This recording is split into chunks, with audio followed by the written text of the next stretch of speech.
ಈ ಗಜೇಂದ್ರನನ್ನು ಕೆಣಕೋ ಗಂಡು ಇನ್ನೂ ಹುಟ್ಟಿಲ್ಲ, ಆ ಗಂಡೇ ಹುಟ್ಟಿಲ್ಲ.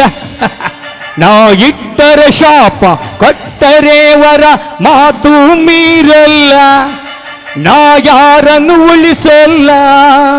ಆ ಭೀಮನ ಬಲದವನು, ಚಾಣಕ್ಯದ ಛಲದವನು, ಈ ಊರಿನ ಹುಲಿ ನಾನು.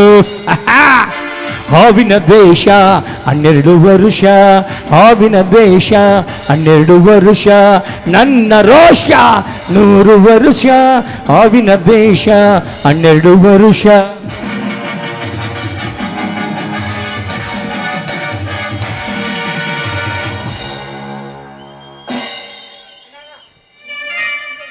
ಕಾಗೆ ಗೂಡಿನಲ್ಲಿ ಬೆಳೆದು ಕಾಡಿನಲ್ಲಿ ಓಡಾಡುವ ಕೋಗಿಲೆಗೆ ಇಂಪಾದ ಕಂಠವನ್ನ ಕೊಟ್ಟವರು ಯಾರು? ಅಡವಿಯಲ್ಲಿ ಅಲೆಯುವ ನವಿಲಿಗೆ ಅಮೋಘ ನಾಟ್ಯವನ್ನ ಕಲಿಸಿದವರು ಯಾರು?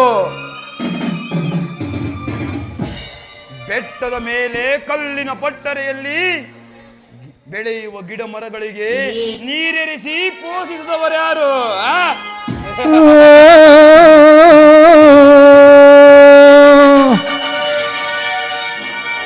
ದೈತ್ಯ ಸೌಂದರ್ಯವನ್ನ ತುಂಬಿ ನಿನ್ನನ್ನ ದೇವ ಕನ್ನಿಕೆಯಂತೆ ಮಾಡಿದವರು ಯಾರು?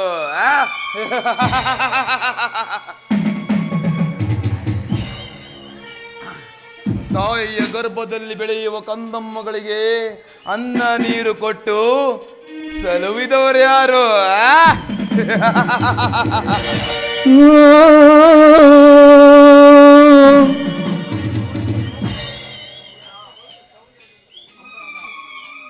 ಅಮೃತ,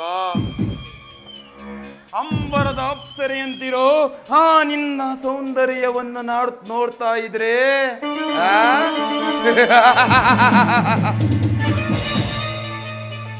ಮತ್ತೊಮ್ಮೆ ಮಗದೊಮ್ಮೆ ನೋಡಬೇಕೆಂದು ನನ್ನ ಮನ ಕಾತರಿಸಿ ನಿಂತ ಇದೆ.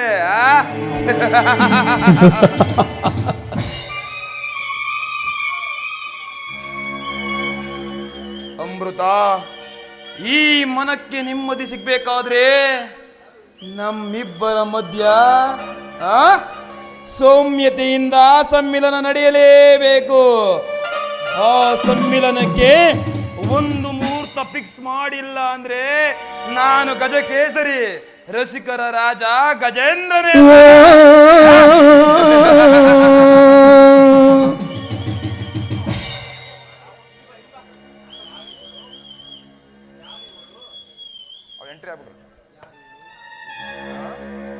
ಯಾರಿವಳು?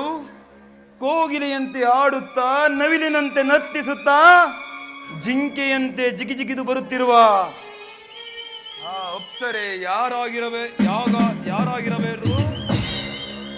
ಯಾರಾದರೇನು? ಹೊಸಿದ ಯಪ್ಪುಲಿಗೆ ಆ ಬೇಟೆ ಆರವಾಗಲೇಬೇಕು.